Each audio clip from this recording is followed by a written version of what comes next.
Assalamualaikum warahmatullahi wabarakatuh. Video kali ini saya akan melanjutkan dari part video sebelumnya, yaitu Final Admiralty, yang sebelumnya part 1, sekarang adalah part 2. Kemudian bagi teman-teman yang baru melihat video ini atau bergabung di sini, ini adalah channel Hydrographic Surveyor, di mana channel ini membahas tentang kegiatan survei hidrooceanografi, baik itu akuisisi atau pengolahan datanya. Jadi di sini banyak sekali video-video yang barangkali dibutuhkan oleh teman-teman pada saat melaksanakan survei di lapangan. Oke, mari kita lanjutkan video part 2. Sebelumnya saya membahas pada sheet 1 formula Final Admiralty 2024 ini. Ini sudah banyak saya jelaskan. Residu akhir yang dihasilkan oleh rekonstruksi atau model dari formula Admiralty ini adalah sebesar 3,73 cm. Sangat kecil sekali. Ini pun menggunakan metode 29 piantan. Kalau saya rubah menjadi mode 15 piantan, data sebelum dan sesudahnya saya hapus. Kemudian saya sisakan data 15 hari pengamatan atau 15 piantan, dan serinya saya rubah di sini. Saya rubah menjadi 15, maka residunya akan mencapai 2,62 cm. 2 cm itu sangat kecil sekali. Dan kalau teman-teman lihat pada grafik pasang surut menggunakan skala besar atau plot data 2x24 jam, itu hasilnya rapat sekali seperti ini. Jadi kalau data ini yang sebelah sini di zoom dipindahkan di sebelah sini, jadi ini data 30 hari atau 15 hari, kemudian ini data 2 hari, maka kerapatan datanya hampir mirip sekali dengan aslinya. Sehingga perbedaan data antara model dengan raw data menghasilkan residu sebesar 2 cm-an. Oke, selanjutnya saya bahas tentang sheet kedua, yaitu model 1 tahun. Model ini didapat dari konstanta harmonik, 9 konstanta harmonik ini yang tadi sudah kita lakukan adjustment, kemudian hasilnya kita modelkan menjadi data 1 tahun full dari Januari sampai Desember. Oke, kemudian yang sebelah sini ini adalah data pasang surut model selama 1 tahun nyambung dari ujung ke ujung atau dari Januari sampai Desember. Kemudian di sini itu nanti tinggal dimasukkan input model tahun berapa yang ingin kita terapkan. Seumpama saya terapkan di tahun 2020. Nah, tahun 2020 ini otomatis dia akan menunjukkan bahwa tahun 2020 merupakan tahun kabisat dan semua datanya berubah. Kemudian grafik yang sebelah sini itu grafik bulanan dari data bulanan ini, kemudian diplot per bulan di sini. Kemudian yang menarik, di bulan Februari, apabila di sini ada keterangannya tahun kabisat, maka dia akan mengkalkulasi secara otomatis menjadi 29 hari. Jika ini saya rubah tahun 2019, di mana tahun 2019 itu merupakan tahun bukan kabisat, saya enter. Seketika di sini akan ada keterangan bahwa tahun 2019 itu bukan tahun kabisat, dan di sini menjadi 28 hari pada bulan Februari ini. Sehingga data yang pada kolom bawah ini dia tidak akan terplot di grafik yang gabungan per 1 tahun ini. Kemudian di sini satuannya juga bisa dirubah, teman-teman. Jadi kalau teman-teman membutuhkan data model ini dalam satuan meter, tinggal ditulis M, atau kalau ingin menghasilkan data dalam satuan sentimeter, tinggal ditulis CM, besar-besar, enter. Maka seketika seluruh data berubah menjadi satuan sentimeter. Kemudian perlu diketahui bahwa waktu model ini adalah waktu lokal, jadi bukan waktu UTC ya. Kemudian di sini itu ada keterangannya maksimum. Maksimum artinya pada baris ini atau pada kolom ini itu maksimumnya sekian, 337,9 cm. Itu berada di mana? 337. Nah, ini dia. Tertinggi kan ya? Kemudian minimumnya itu sebelah sini, 156,559. Ada di mana? Lihat yang paling merah, 556. Nah, ini. Jadi warna ini yang hijau itu menandakan bahwa airnya pasang, dan yang merah itu menandakan airnya surut. Tinggal dilihat di kolom max minimum ini.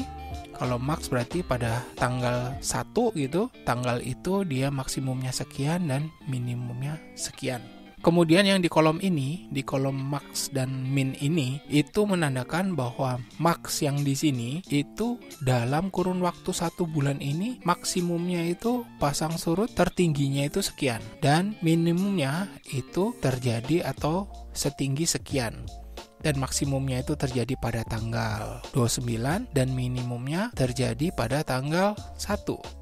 Ini fungsinya untuk apa? Jadi fungsinya pengukuran arus misalnya. Arus itu kita harus mengukur pada kondisi terpasang, tertinggi, itu juga tersurut biar ada perbedaannya hasil pengukuran arus dalam spring tide atau dalam kondisi nip tide. Oke, jadi fungsinya itu. Kemudian di kolom ini ada QCZ0.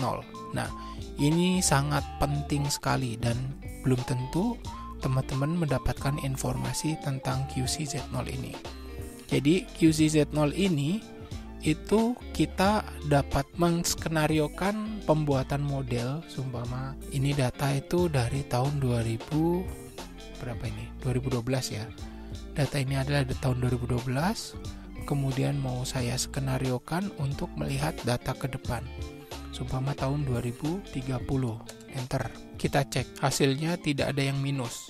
Kalau di sini ada yang minus, ini bisa kita lakukan pengecekan satu demi satu. Seumpama 2029, apakah di sana terjadi minus? Oh, tidak terjadi. Kita cek lagi.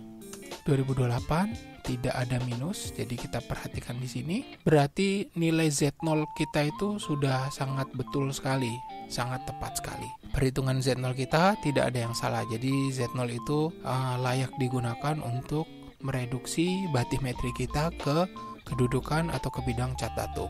Kalau seumpama di sini ada nilai minus, berarti Z0 kita itu masih salah. Bisa jadi bisa kurang atau bisa tinggi. Artinya teman-teman suatu hari harus mengkalkulasi dengan Z0 tertentu. Kalau seumpama ini Z0 140, bisa jadi teman-teman harus dikecilkan lagi gitu, Z0-nya 130 jadi 130 sampai keterangan di sini itu nilai minusnya itu hilang. Karena apa? Karena kalau di kolom QC Z0 ini terdapat nilai minus, artinya pada saat nanti mereduksi angka kedalaman ke bidang cat datum yang harusnya dikurangi jadi ditambah, maka nanti akan terjadi anomali kedalaman batimetri. Paham ya? Jadi ini sangat penting sekali. Teman-teman bisa gunakan ini untuk analisis data teman-teman sendiri. Kemudian di sebelah sini itu ada surutan data model sama 1 tahun full.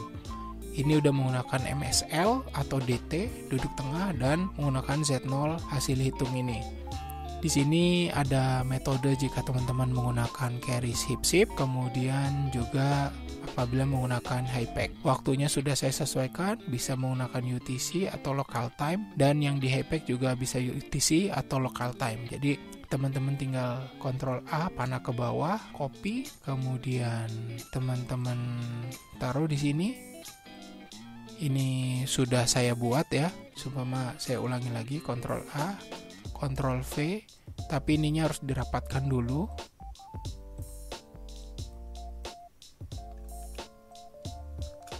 Replace. Nah, jadi biar nempel gini. Kemudian teman-teman save dalam bentuk format TID. Karena Keris koreksi pasang surut itu formatnya TID. Setelah di save dalam bentuk TID, kemudian teman-teman tinggal cek TID 1 tahun, ini tinggal di double klik. Maka data 1 tahun atau surutan 1 tahun full nyambung itu bisa digunakan dengan baik. Panjang sekali. Dan ini akurasinya sangat bagus sekali. Sudah saya buktikan dan sudah saya coba, sudah saya terapkan ke data batimetri juga. Parsial per bulannya itu sangat masuk sekali, sangat sesuai. Dan hampir tidak ada kesalahan akumulasi waktu gitu. Jadi dari dulu ke dulu saya mengalami kesalahannya perhitungan itu terdapat pada akumulasi waktu.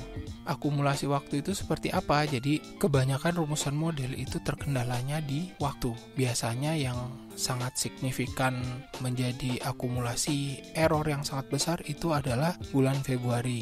Nah, bulan Februari itu di mana ada perubahan jumlah hari dari kabisat ke non kabisat, dari 28 ke 29 hari. Nah, ini kebanyakan biasanya kalau teman-teman punya formula atau rumus model, itu masalah yang sering ditemui itu adalah perubahan atau perbedaan fase. Nah, perbedaan fase ini sebenarnya bisa jadi dari akumulasi waktu di bulan Februari ini atau penambahan hari yang kalau dihitung-hitung itu sebenarnya dalam satu tahun itu tidak full 360 hari, dia bisa jadi kurang. Nah, di situ perbedaan selisih perhitungan waktu itu yang mengakibatkan jadi perbedaan atau selisih fase grafik pasang surut pada saat kita terapkan ke koreksi data batimetri atau permodelan ramalan kita.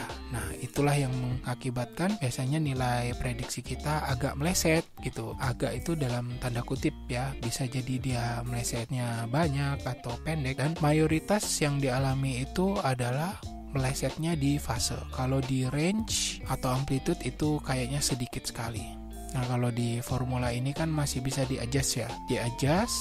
Adjustment nilai ini akan menghasilkan konstanta harmonik baik itu amplitude atau fase yang sangat akurat untuk diterapkan ke data 1 tahun ke depan.